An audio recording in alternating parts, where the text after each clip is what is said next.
কি রে, এভাবে কি জড়িয়ে ধরে সারা রাস্তা যাবি? ছাড়বি না? মাথায় বিলি কাটতে কাটতে রাহুলকে বললাম। আমাকে রীতিমতো জড়িয়ে ধরে বসে আছে ছেলেটা। জামার হাতের কাঁচটা ভেজা লাগছে, কাঁদছেও। আমি ওকে থামাইনি, ঠিক যেভাবে ও আমাকে একটা সময় থামাতো না। একবার আমি ওকে জিজ্ঞেস করেছিলাম, জানেন, আমি যখন কাঁদি তুই তখন আমাকে থামাস না কেন?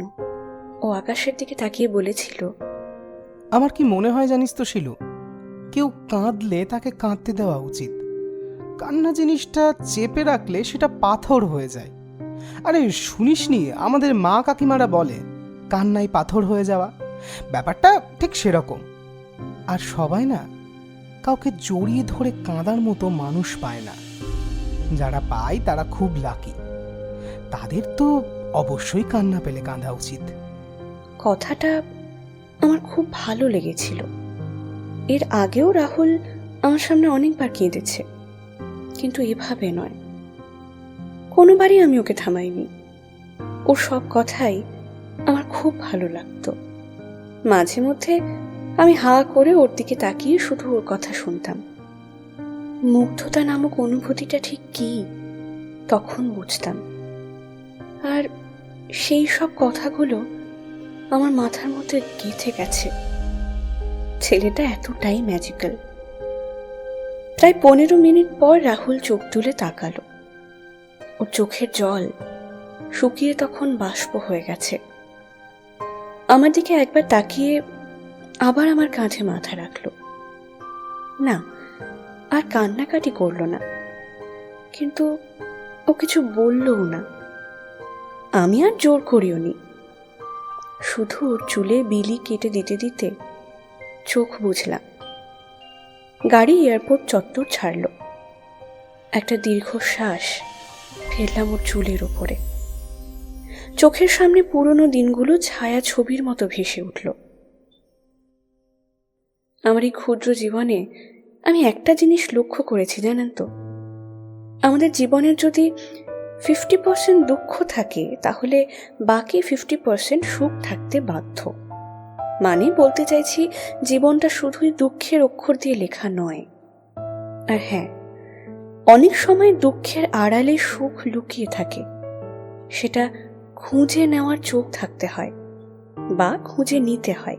এই যা আমার ছোট থেকে বড় হওয়ার মধ্যে আমি যা কষ্ট পেয়েছি, তার মাঝে অনেক সময় লুকিয়ে থাকা সুখকে খুঁজে নিয়েছি। এই যেমন ধরুন রাহুলের সঙ্গে আলাপ হওয়ার ব্যাপারটা। ছেলেটাকে আমি ছোট থেকে দেখছি। খুব ছোটবেলায় ও আর আমি এক স্কুলে পড়তাম। পরে ও সেই স্কুল ছেড়ে এসে রাধাচরণে এসে ভর্তি হয়। আমিও পরে সেই একই স্কুলে আসি। একসঙ্গে একটা সময় একই স্কুল বাসে যাতায়াত করতাম। পরে একই ক্লাসরুমে বসতাম, অথচ কখনো কথা হয়নি, পরিচয় হয়নি। জীবনে সময় ব্যাপারটা খুব গুরুত্বপূর্ণ, জানেন তো। না হলে এতদিন একসঙ্গে থাকা সত্ত্বেও পরিচয় হলো না। সত্যি বলতে রাহুল বরাবরের ব্যাকবেঞ্চার ছিল, আর আমরা কেউই সেরকম ওদের দিকে তাকাতাম না। যতই হোক, একটা ব্যাপার তো কাজ করত। তবে পরে বুঝেছিলাম ছেলেটা বড্ড ভালো, একটু বেশি ভালো। আজও সেসব দিনের কথা মনে পড়লে কি যে ভালো লাগে। তবে হ্যাঁ, একদিনে ওর প্রতি আমার ভালোবাসা তৈরি হয়নি, বরং ওর প্রতি আমার ভালোবাসাকে বিরিয়ানি রান্নার মতো বলা যেতে পারে। নার্সিং পড়তে যাওয়ার পরে আমার জীবনটা বদলে গেল। আমি একটা সময় আশা ছেড়ে দিয়েছিলাম, কিন্তু রাহুল ছাড়েনি, শেষ মুহূর্ত অবধিও না। এরকম একটা ছেলেকে জীবনসঙ্গী না করে থাকা যায় বলুন? 3rd সেম থেকে ছেলেটা আবারও পড়াশোনা শুরু করলো। আমি ওকে উৎসাহ দিতেই থাকতাম। 4th সেম থেকে ও রিসার্চের কাজ শিখতে শুরু করলো, ছোট ছোট ইন্টার্নশিপ করতে শুরু করলো। কলকাতাতে সেসব কাজের জন্য প্রায়শই আসতো রাহুল। সেই সুযোগে দেখা, কলকাতা ঘোরা, এসব হতো। মানে পাতি বাংলা ভাষায় যাকে প্রেম করা বলে সেটাই শুরু হলো। যদিও আমরা কেউই কখনো কাউকে প্রপোজ করিনি, আমাদের মনে মনেই হয়তো সমস্ত কথার আদান প্রদান হয়ে যেত অদ্ভুতভাবে। জানলা দিয়ে তাকালাম, লেক টাউন পেরোচ্ছি। ক্লক টাওয়ারটা দেখতেই মনটা খুশি হয়ে গেল। এই একটা জায়গা বটে, কত স্মৃতি। গাড়িটা একটু স্লো করতে বলে রাহুলকে বললাম, দেখ রাহুল। আঙুল দিয়ে ক্লক টাওয়ারটা দেখালাম। রাহুল হাসল, তারপর আমার কাঁধে হাত রেখে বলল, সত্যি এই জায়গাটা না। টাইম মেশিনে করে যদি কিছু বছর আগে আপনারা যেতে পারতেন, তাহলে দেখতে পেতেন দুপুরবেলা একটা ছেলে রোদ মাথায় করে দাঁড়িয়ে আছে। রাহুলের যখন 4th সেম, তখনও রবীন্দ্র ভারতী ইউনিভার্সিটিতে স্প্যানিশ ভাষার একটা কোর্সে ভর্তি হলো। ওর বরাবরের ইচ্ছে ছিল ও একটা ইউরোপিয়ান ভাষা শিখবে। সেটা শুরু হতে আমার ভীষণ ভালো হলো। আমি সারা সপ্তাহ পর শনি আর রবিবার ওকে দেখতে পেতাম। কি যে ভালো লাগতো আমার। শনি আর রবিবার রাহুল পাঁশকুড়া থেকে সকালবেলা বেরিয়ে ঠিক দুপুর 1টার দিকে এখানে এসে দাঁড়াতো, ঠিক ক্লক টাওয়ারটার পাশে। আমি ক্লাস শেষ করে ওকে আগে আমার টিফিনটা দিতাম। বেচারা কোনোদিন ঠিক মতো খেয়ে বেরোতো না। আমি ইচ্ছে করি শনিবারগুলোতে টিফিন না খেয়ে ওর জন্য রেখে দিতাম। তারপর দুজনে একসঙ্গে খেয়ে ঘুরতে যেতাম। কত জায়গা যে ঘুরেছি ওই সময়টাতে। মাঝে মধ্যেই কলেজ স্ট্রিট চলে যেতাম, বই কিনতাম। প্রেসিডেন্সির সামনে থেকে 10 টাকার মালাই কুলফি কিনে খেতে খেতে হাত ধরে ঘুরতাম। মাঝে মধ্যে বাগবাজার ঘাট গিয়ে মায়ের বাড়িতে গিয়ে দর্শন সেরে ঘাটে গিয়ে বসতাম। সারা সপ্তাহের সুখ দুঃখের সেসব কত গল্প, বলতে গেলে উপন্যাসও কম পড়বে। তারপর বিকেল নামা দেখে ঘটি গরম খেয়ে আমি পিসির বাড়িতে ফিরতাম, আর রাহুল 5:30টার ক্লাস ধরতে রবীন্দ্রভারতী। ক্লাস শেষে রাতের পাঁশকুড়া লোকাল ধরে আবারও ফিরে যেত। পুরো রাস্তাটা আমি ওর সাথে ফোনে থাকতাম। কিছু কিছু রবিবার আমরা আরও বেশি সময় কাটাতাম নন্দন, বাগবাজার বা ময়দানে। এইভাবেই আমাদের রূপকথার এক একটা গল্পগাথা স্মৃতির অক্ষর দিয়ে লেখা হওয়া শুরু হলো। রাহুল যখন 5th সেমে, তখন ও অ্যামিটি ইউনিভার্সিটিতে একটা ইন্টার্নশিপ পেল। শুধু মুশকিলটা হলো এটা সপ্তাহে 5 দিন সকাল থেকে বিকেল অবধি হতো। দুজনেই ক্লাস শেষ করে এই কখনো সন্ধেবেলায় কলকাতা দেখতে বেরোতাম, কখনো বা রাস্তার পাশে কোনো চায়ের দোকানে বসে পড়তাম। ওই সময়টাতে আমি কলকাতাকে ভীষণ ভালোবেসে ফেলেছিলাম। সন্ধ্যের কলকাতা বা রাতের কলকাতার রূপে পাগল হতে যে কেউ বাধ্য হয়।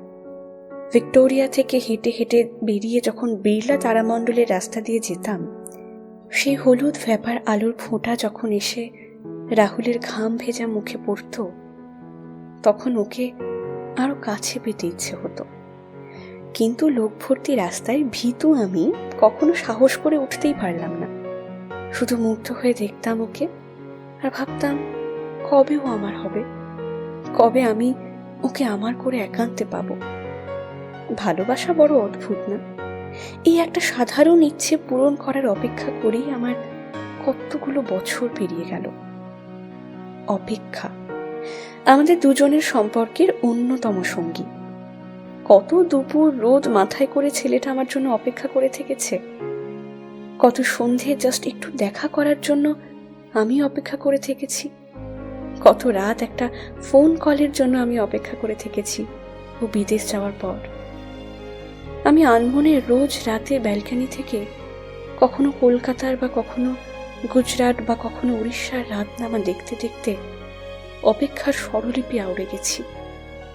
অপেক্ষার অবসান হবে কিনা না জেনেও অপেক্ষা করে যাওয়াটা একটা সময় আমার কাছে নেশার মতো হয়েছে, যে নেশার হ্যাংওভার কাটে না। এমনই কোনো এক দুপুরবেলা আমরা একসঙ্গে ভিজেছিলাম মৌসুমের প্রথম বৃষ্টি। সেদিন খুব সম্ভবত কোনো একটা ছুটির দুপুর ছিল। আমি পিজি এবং বাড়িতে কলেজ আছে বলে বেরিয়েছিলাম। কোনো তাড়া ছিল না আমাদের দুজনেরই। বৈশাখের তীব্র রোদেও দুটি হৃদয় স্মৃতি তৈরি করার প্রবল আকাঙ্ক্ষায় বেরিয়ে পড়েছিল কলকাতার রাস্তায়। কাঁধে টোট ব্যাগ, পরনে একটা পাতলা লাল কুর্তি, হলুদ লেগিংস আর কপালে কালো টি, আর রাহুল একটা খয়েরি শার্ট। শার্ট পরলে ওকে কি যে ভালো লাগে।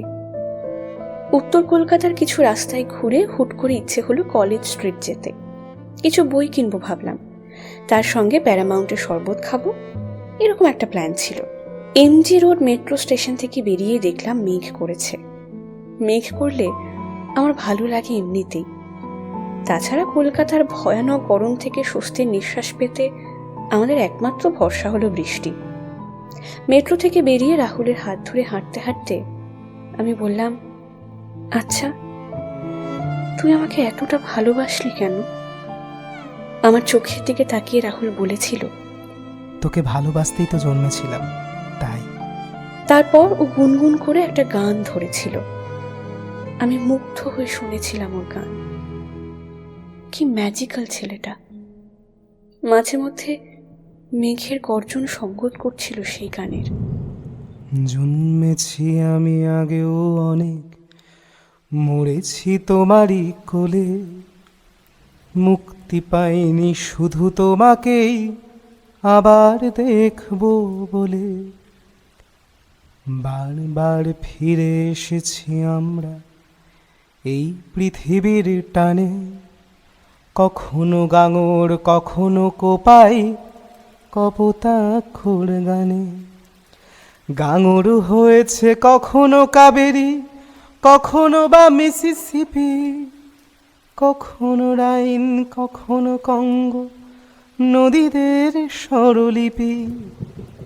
স্বরলিপি আমি আগেও লিখিনি, এখনো লিখি না তাই। মুখে মুখে ফেরা মানুষের গানে শুধু তোমাকেই চাই।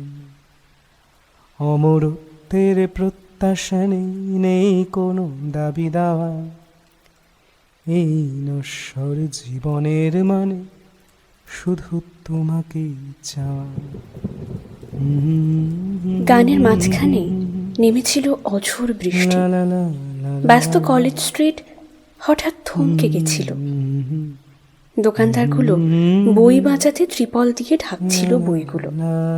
রাস্তা চলতি মানুষগুলোর সময়ের কাঁটাও হঠাৎ থমকে গেছিল। কোনো রকমে ব্যাগের নিচে দুটো ফোন রেখে রাহুল আমার হাত ধরে দৌড় দিয়েছিল ফাঁকা রাস্তা দিয়ে। এক মুহূর্তের জন্য আমার আশেপাশের সব কিছু উধাও হয়ে গেছিল। মরশুমের প্রথম বৃষ্টি ধুইয়ে দিয়েছিল আমাদের সমস্ত কষ্ট, না পাওয়ার বেদনা, এনেছিল নূতনের আভাস, নতুন জীবন, নতুন প্রশান্তি। তারপর কি হলো সেটা আর নাই বা বললাম। একটু চোখ বুজে আপনারা আমার আর রাহুলের জায়গায় নিজেদেরকে একসঙ্গে কল্পনা করে দেখুন তো ঠিক কেমন লাগে। কবি বলেছেন, সবকিছু বলে দিলে নষ্ট জীবন।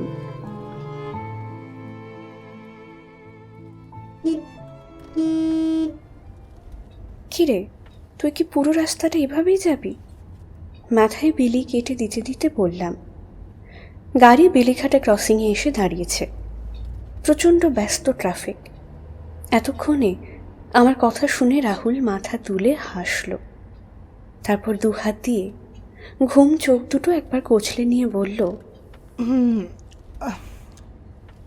বল কেমন আছিস? এতক্ষণে? কি করব বল, বহুদিন পরে নিজের আশ্রয়ে ফিরে এমন একটা ঘোর লাগলো যে ঘুম পেয়ে গেল। ফ্লাইটে ঘুমোসনি?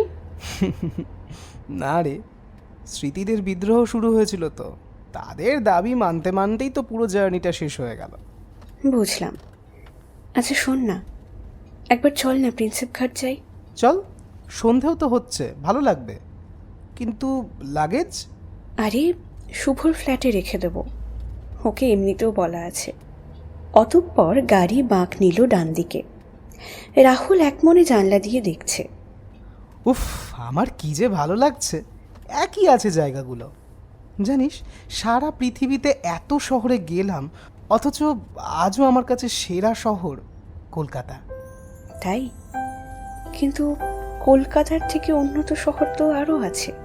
আছে, কিন্তু কলকাতার কাছে একটা অদ্ভুত হিপনোটাইজিং ব্যাপার আছে। এই হলুদ ব্যাপার আলো, দিদির কৃপায় রাস্তায় নীল সাদার খেলা, নন্দনের প্রতিটা সন্ধে, বাগবাজারের মোমো, এরকম হাজারটা জিনিস এই শহরটাকে আলাদা করে। এখানে এখনো মানুষজন জীবনকে বাঁচতে জানে, আনন্দ করতে জানে, প্রতিবাদ করতে জানে। তবে আমার কাছে কলকাতা মানে আমার কলেজ, আর শুধু তুই। রাহুল আমার হাতটাকে চেপে ধরল, ঠিক যেমন কিছু বছর আগে একই রকম জোরে হাত চেপে আমাকে নিয়ে ঘুরে বেড়াতো এই শহরটার অলি গলি। আর আমার কাছে ঘর মানে তুই। সেই ঘরে আমি বহুদিন পর ফিরেছি। লজ্জা পেলাম। এতদিনের জমে থাকা, না পাওয়া, চাইলেও কাছে না পাওয়া, ছুঁতে না পারা মানুষটাকে আজ বড্ড কাছে পেয়ে কেন এত লজ্জা পাচ্ছি জানি না। ঠিক যেমন পেয়েছিলাম আজ থেকে বহু বছর আগে একদিন আমার জন্মদিনে। হঠাৎ একটা জেরক্সের দোকানে আমার হাতে ক্যাডবেরি ধরিয়ে দেওয়ার পরে হয়েছিল, যেমন হতো পুরুলিয়া যাওয়ার পথে বাসে বসে। কলকাতা থাকাকালীনই আমরা দুজন যা একটু তথাকথিত প্রেম জিনিসটার স্বাদ আস্বাদন করেছিলাম। আমার কাছে প্রেম মানে সেই স্মৃতিগুলোই। পৌঁছাতে কাছাকাছি থাকতেও আমরা খুব কম দেখা করতাম। আর তখন এমনিতেও কত ভয়, গা ছমছম। পরে যখন রাহুল পাঁশকুড়াতে গেল তখনও কত স্ট্রাগল। অপেক্ষা করতাম দুজন কখন দুজনের কাজ শেষ হবে। কলকাতায় এসে সে কত ঘুরে বেড়ানো, কত স্মৃতির জন্ম। কিন্তু একদিন সেই খুশির ফেসটা আবার কেটে গেল। খুব কষ্ট হয়েছিল সেদিনে, আবার ভীষণ গর্বও হয়েছিল। 5th সেম শেষ হতে রাহুল আইআইএসসি ব্যাঙ্গালোরে একটা ইন্টার্নশিপে চান্স পেয়ে গেল। ব্যাস, আমার হঠাৎ তৈরি হওয়া রূপকথার গল্পতে বিরতি রেখা পড়ল। 2020 সালের জানুয়ারি মাসে রাহুল ব্যাঙ্গালোরের উদ্দেশ্যে রওনা হলো। আমার এখনো মনে পড়ে দিনটা। সেদিন কলকাতা জুড়ে কুয়াশা আর মন খারাপের হাওয়া। চাইলেই রাহুল খড়গপুর থেকে ট্রেন ধরতে পারত, কিন্তু শুধুমাত্র আমার সাথে দেখা করার জন্য কষ্ট করে আবার হাওড়া এলো। ওকে ট্রেনে তুলে দিয়ে ওর সিটে বসে সে কি কান্না আমার। ওকে জড়িয়ে ধরে নিজেকে আর নিয়ন্ত্রণ করতে পারিনি সেদিন। চোখের সামনে একের পর এক পুরনো দিনগুলোর স্মৃতি ভেসে উঠছিল। রাহুল যখন পুঞ্চা ছেড়ে পাঁশকুড়া গেল, তখন চরণ পাহাড়ি কালী মন্দিরের পেছন দিকে এভাবেই বসে কেঁদেছিলাম। পার্থক্য একটাই, সেদিন ওকে এভাবে জড়িয়ে ধরিনি। পরিচয় হওয়ার পর ধীরে ধীরেও আমার কাছে ভীষণ কাছের মানুষ হয়ে উঠল। তখন ওকে হারিয়ে ফেলার ভয় পেতাম খুব। খুব ছোটবেলায় মাকে হারিয়েছি, তারপর থেকে ভয়টা আরো বেড়ে গেছে। প্রতিবার যখন মামি আমার বিয়ে দেওয়ার কথা বলতো বা কোনো ছেলে দেখতে আসতো, ততবার এক ছুটে রাহুলের কাছে গিয়ে ওকে জড়িয়ে ধরতে চাইতাম আমি। কিন্তু হায় আমার ভাগ্য, বদলে আমি কান্না চেপে ছেলেটাকে ফোন করতাম বা কোড ল্যাঙ্গুয়েজে মেসেজ করতাম। ওকে কোনোদিন বুঝতে দিইনি আমার কষ্ট। আমি জানি আমি কষ্ট পেলে ও নিজেও খুব কষ্ট পাবে, সম্ভবত আমার থেকেও বেশি। পুঞ্চা থেকে পুরুলিয়া যাওয়ার বাসে আমি যখন ওর কাঁধে মাথা রেখে কাঁদতাম, ওর চোখের কোণাতেও আমি জল দেখতে পেতাম। মা বেঁচে থাকলে হয়তো মায়ের কাঁধে মাথা রেখেও ঠিক ওভাবেই কাঁদতাম। লুকিয়ে অর্পিতার বাড়ি গিয়ে কল করা থেকে শুরু করে জন্মদিনে হঠাৎ পুরুলিয়া এসে সারপ্রাইজ বা জন্মদিনের বিকেলে পায়েস, প্রতিবারই আমার চোখ থেকে বেয়ে আসা জল ওর জামা ভিজিয়েছে। মায়ের আঁচল না হোক, নিজের প্রিয় পুরুষের জামার গন্ধ দুটোই আমার দুঃখ শুষে নেয়। অথচ ভগবান বারবার আমাকে সেই ম্যাজিশিয়ানগুলোর থেকে দূরে সরিয়ে রাখে। একটা বছর তাও কত কাছাকাছি থাকতাম, চাইলেই দেখা করতে পারতাম। কিন্তু এবার ট্রেনে ওর কাঁধে মাথায় রেখে কাঁদতে কাঁদতে এসবই বলতে ইচ্ছে করছিল ওকে, কিন্তু পারিনি, বিশ্বাস করুন। একটা সময় পর কান্না মুছে আমি হেসেছিলাম। ছেলেটা বাইরে কত বড় একটা কলেজে কাজ করতে যাচ্ছে, এতে তো কান্নার বদলে হাসাই উচিত। আমি কাঁদতে থাকলে তো ওর সারা জার্নিটা কষ্টের হবে। নিজের মনকে বারবার আমাকে সান্ত্বনা দিতে হয়েছে। সেদিন কলকাতার কুয়াশা দুপুরের দিকে কমে গিয়ে সূর্যি মামা উঁকি দিয়েছিল। কিছুক্ষণ পরে ঠিক আমার মনের মতো। জীবন বোধহয় একেই বলে।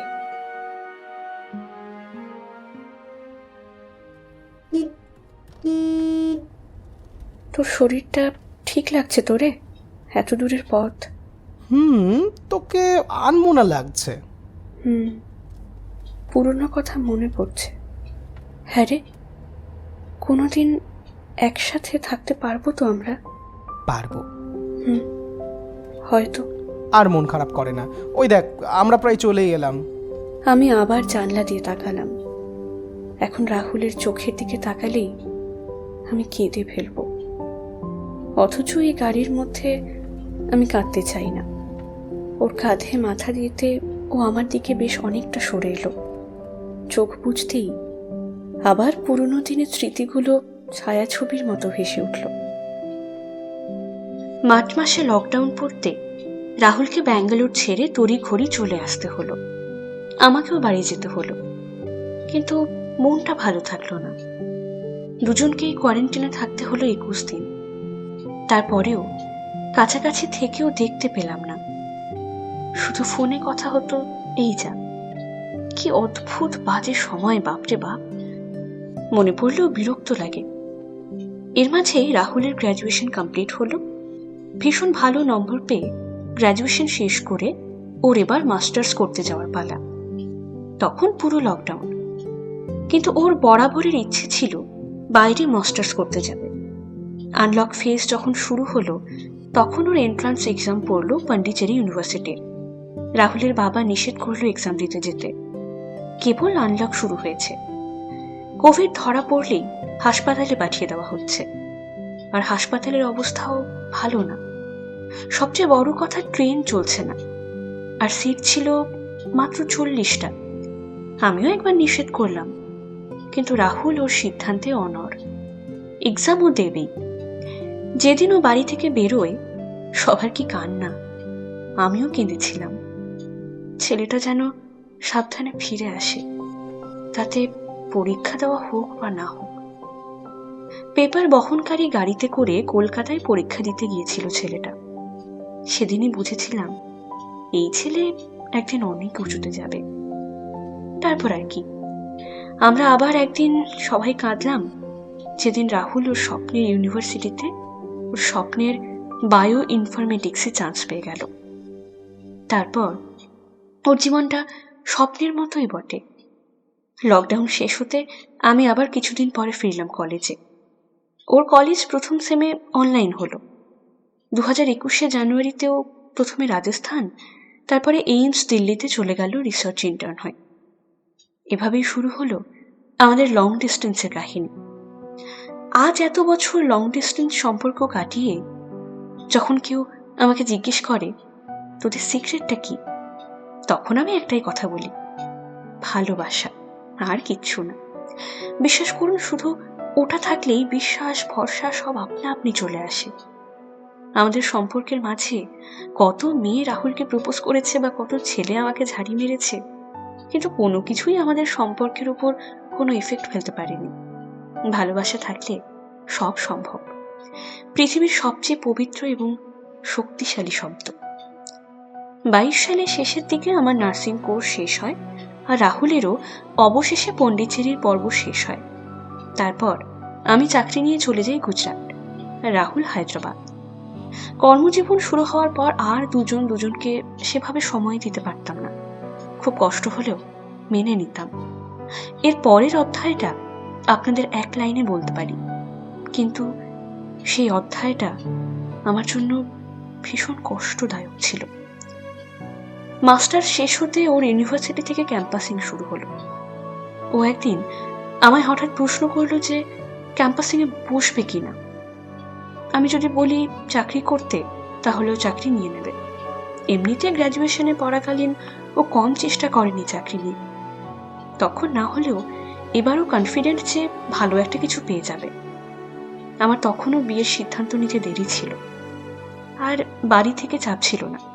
সুতরাং ওকে বললাম চাকরি না করলেও হবে, ওর যদি ইচ্ছে হয় বাইরে পড়তে যাওয়ার, ও যেন অবশ্যই যায়।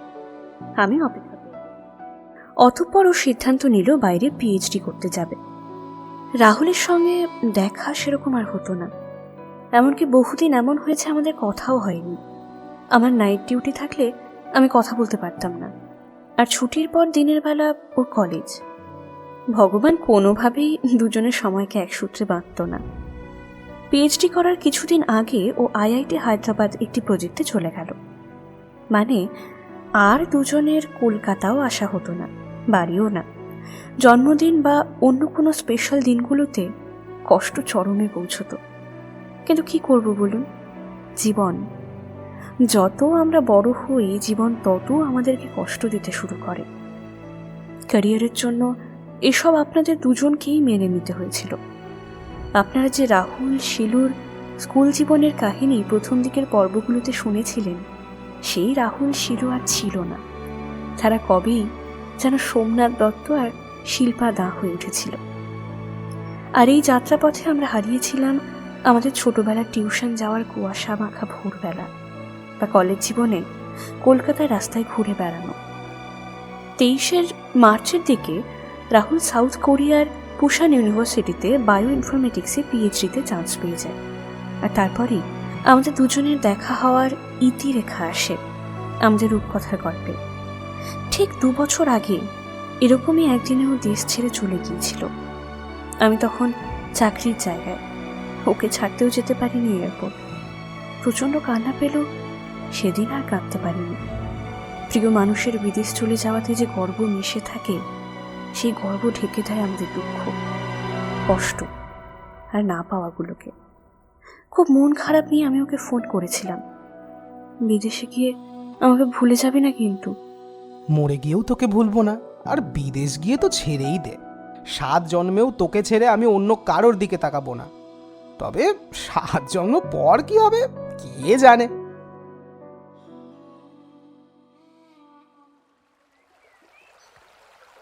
প্রিন্সেপ ঘাট বদলায়নি, তাই না? আমি ঘাটের পাশে বেঁধে রাখা নৌকোগুলোর দিকে তাকিয়ে বললাম, কলকাতা বদলায় না রে শিলু। আর ভালো লাগছে না রে পুরনো কথা ভাবতে। 2 বছরের দূরত্বহীনতা অবশেষে দূর হয়েছে। আমার বিশ্বাস হচ্ছে না। আমি খুব সরি রে শিলু। কেন? তোকে এখানে রেখে আমি তোর থেকে কত দূরে চলে গেছি বল। তোর পাশে থাকতে পারিনি তো। দূর বোকা, সে তো ফিজিক্যাল দূরত্বে। মানসিকভাবে তুই তো সবসময় আমার মধ্যেই থাকিস, আমার একটা অংশ তো তুই। রাহুল আমাকে জড়িয়ে ধরল। কিছুক্ষণ পর আমার হাত ধরে আমাকে তুলে বলল, চল। কোথায়? কোনো উত্তর না দিতে রাহুল আমাকে নিয়ে একটা নৌকোয় গিয়ে উঠল।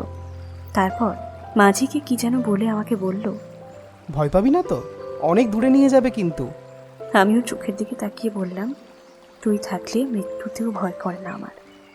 নৌকো ছেড়ে দিয়েছে। রাহুল আমার পাশে এসে বসেছে। আমরা এখন হাওড়া ব্রিজের দিকে এগোচ্ছি। আমি ওর হাত চেপে ধরে আছি।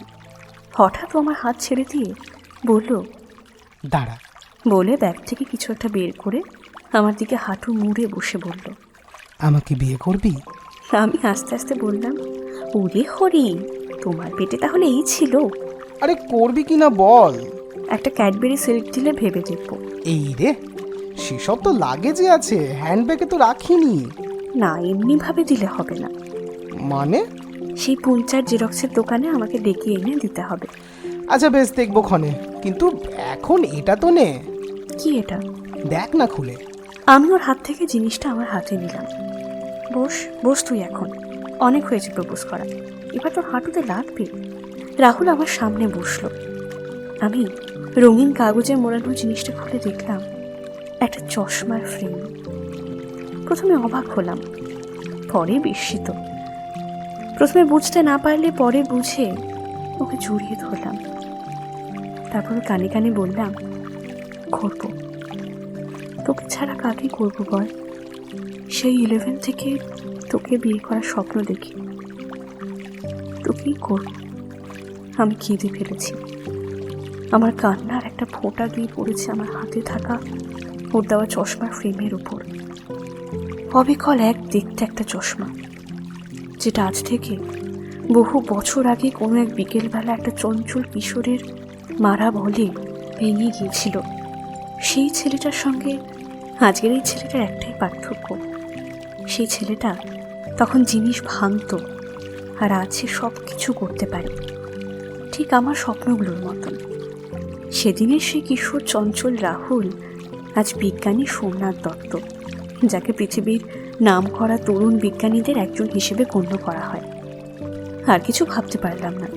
বিকেলনামা দেখতে দেখতে নৌকোর মধ্যে রাহুলের গায়ে আমার শরীর এলিয়ে দিলাম আমি।